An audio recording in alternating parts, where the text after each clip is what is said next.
తమరి అధ్యక్షతన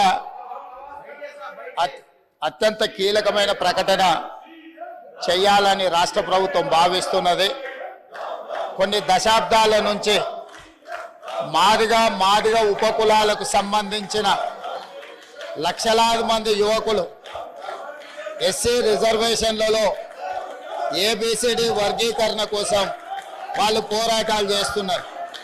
27 సంవత్సరాల నుంచి ఉమ్మడి రాష్ట్రంలో కానీ ప్రత్యేక తెలంగాణ రాష్ట్రంలో కానీ ఏబిసిడి వర్గీకరణ మీద మాదిగ ఉపకులాల యువకులు పోరాటాలు చేయడం జరిగింది.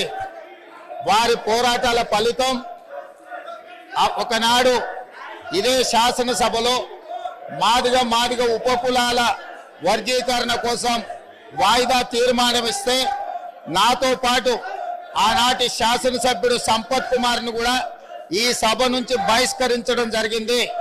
గత ప్రభుత్వం ఏబిసిడి వర్గీకరణ మీద కేంద్రానికి ప్రధానమంత్రికి విజ్ఞప్తి చేయడానికి అఖిల పక్షాన్ని తీసుకెళ్తామని చెప్పి తీసుకుపోకుండా మాదిగ సోదరులను మోసం చేయడం జరిగింది.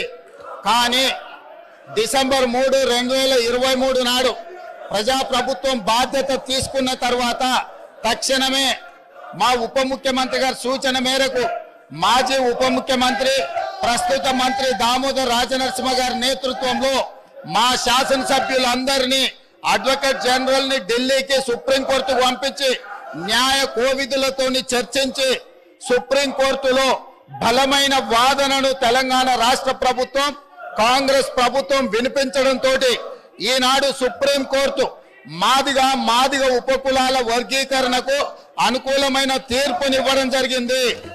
నేను మనస్ఫూర్తిగా సుప్రీంకోర్టు కాన్స్టిట్యూషనల్ బెంచ్ కు రాజ్యాంగ ధర్మాసనానికి మనస్ఫూర్తిగా కృతజ్ఞతలు తెలియజేస్తున్నా. 7 మంది జడ్జిలలో 6 మంది జడ్జిలు రాష్ట్రాలకు ఏబిసిడి వర్గీకరణ చెయ్యడానికి అనుమతి ఇచ్చింది. తెలంగాణ రాష్ట్ర ప్రభుత్వం తరఫున నేను స్పష్టమైన ప్రకటన చేస్తున్నా. దేశంలోనే అందరికంటే ముందు బాగానే నిలబడి తెలంగాణ రాష్ట్ర ప్రభుత్వం ఏబిసిడి వర్గీకరణ అమలు చేసే బాధ్యత మా మిత్రులు మా మంత్రివర్గ సహచరులు మేమందరం తీసుకుంటాం.